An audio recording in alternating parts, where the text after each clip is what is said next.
Well, now turn to 1 Corinthians about this matter of the Lord's Supper, and notice how the body of Christ in the Pauline epistles is never Christ's corpse. 1 Corinthians chapter 10. 1 Corinthians chapter 10, verse 14.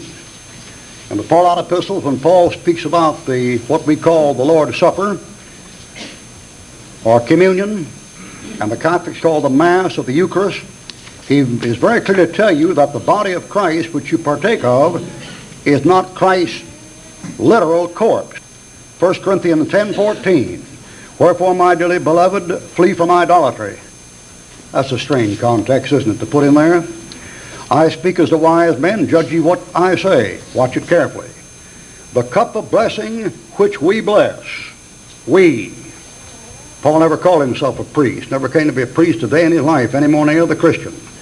He wasn't in the upper room when anybody said power to remit retained sins. He wasn't even there. He wasn't even saved yet. The cup of blessing which we bless. Is it not the communion of the blood of Christ? The bread which we break. Is it not the communion of the body of Christ? Now watch it.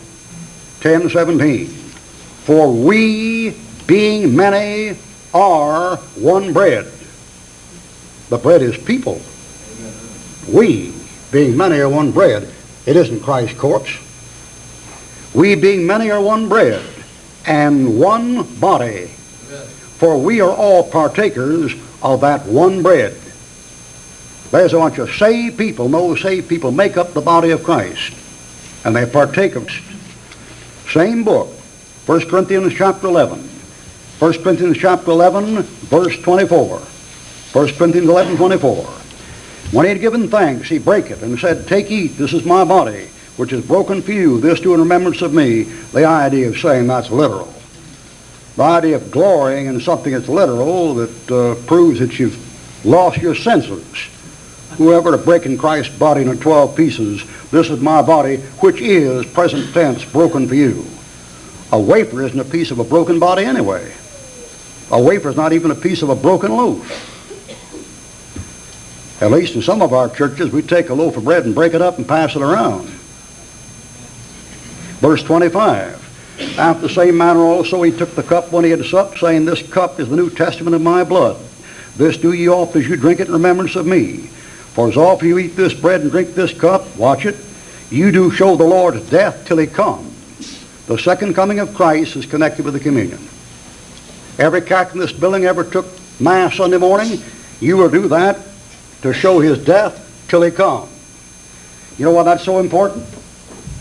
Because here's Marvel Comics magazine with the life of John Paul II in it, made to compete with Chick's comic books.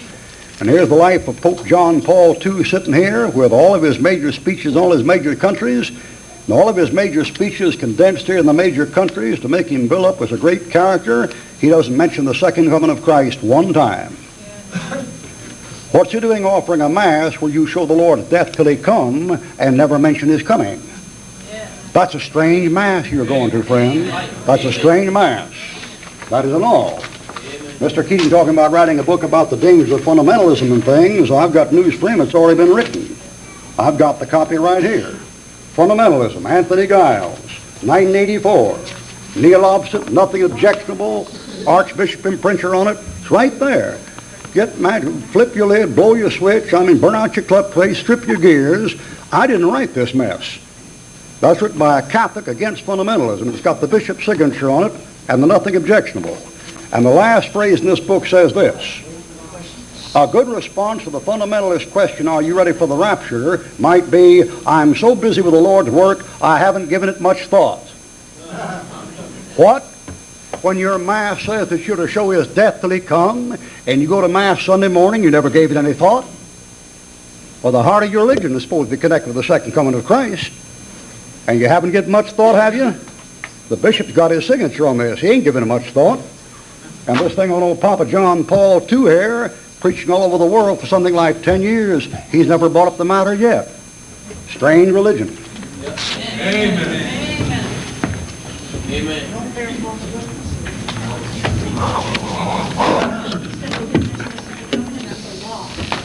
Excuse me a minute. Dear lady, if you can't control yourself, we'll have to ask you to leave. they did these ignorant fundamentalists. I'm the moderator. I will call on who to speak. If you cannot control yourself, you will be asked to leave. I'm very sorry. And that applies to everyone else here as well. I asked this gentleman to sit down at a point, and he obliged. Now, you will be quiet, or you will leave. Give him a chance to speak. Carl? He's the fundamentalists. It gets me upset when I hear lies. I'm sorry, I'm very sorry.